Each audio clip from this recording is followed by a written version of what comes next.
어르신들, 요즘 문득 이런 생각 안 드시나요? 내가 나이가 들긴 들었구나.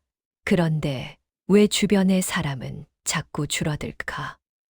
예전엔 불러주는 곳도 많고, 내가 한마디 하면 다들 귀 기울였는데, 이제는 자식들도 바쁘다 핑계대고, 친구들도 하나둘 멀어지는 것 같아 마음 한구석이 쌉싸름하실 겁니다. 그런데 말이죠.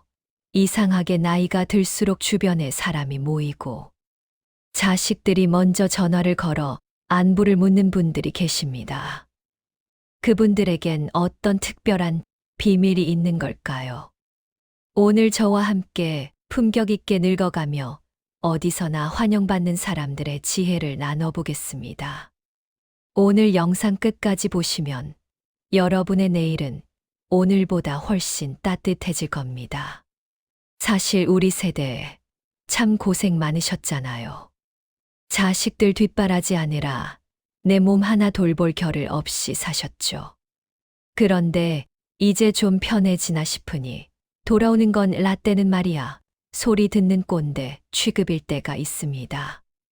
내가 너를 어떻게 키웠는데 라는 말이 목구멍까지 차오르지만 꾹 참으시죠. 서운함은 기대에서 옵니다. 하지만 그 서운함을 입 밖으로 내뱉는 순간 관계는 더 멀어지게 됩니다. 대접받고 싶어 할수록 대접받기 힘들어지는 게 노년의 아이러니입니다. 그렇다면 어떻게 해야 할까요? 첫 번째 지혜입니다. 조금 야박하게 들릴지 모르지만 입은 닫고 지갑은 열어라는 말은 노년 관계의 황금률입니다. 여기서 지갑을 열라는 건 큰 돈을 쓰라는 게 아닙니다. 함께 밥 먹을 때 기분 좋게 오늘 커피는 내가 살게라고 말하는 여유를 뜻합니다. 더 중요한 건 입을 닫는 것입니다.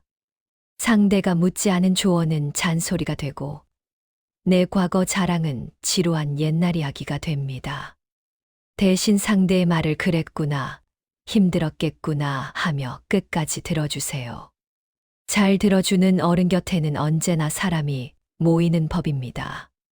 두 번째는 적당한 거리 두기입니다. 자식은 내 분신이 아니라 이미 독립된 한 성인입니다. 자식 집의 살림살이, 손주 교육법. 궁금하시죠? 도와주고 싶으시죠?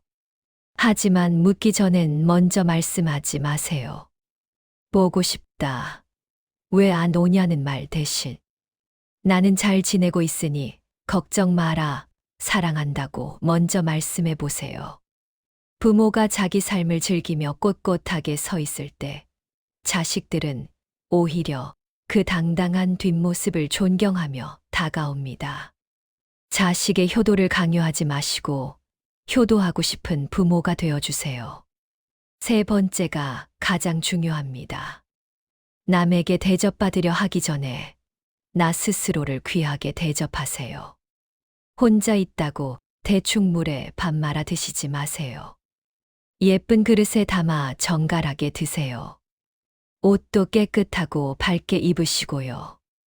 내가 나를 사랑하지 않는데 누가 나를 사랑해 줄까요?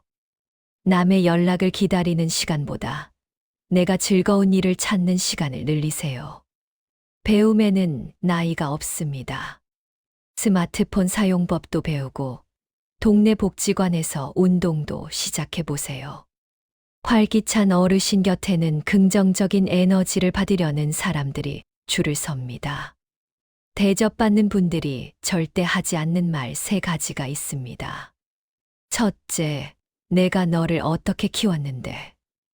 이 말은 자식에게 부채감을 주고 도망치게 만듭니다.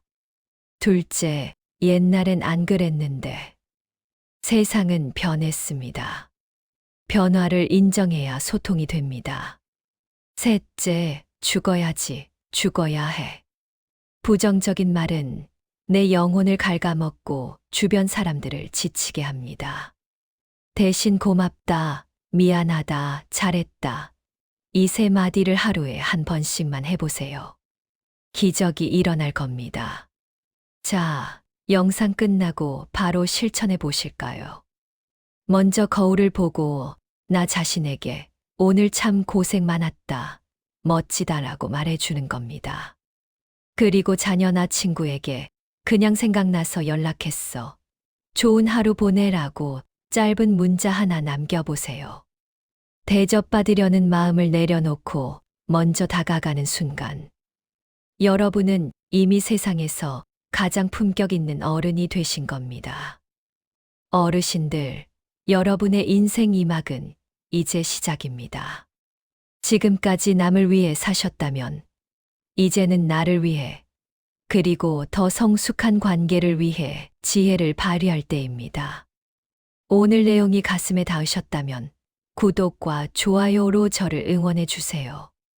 여러분의 건강하고 행복한 노후를 제가 늘 곁에서 응원하겠습니다. 영상 끝까지 봐주셔서 정말 감사합니다. 오늘도 사랑이 넘치는 하루 보내세요. 존경합니다.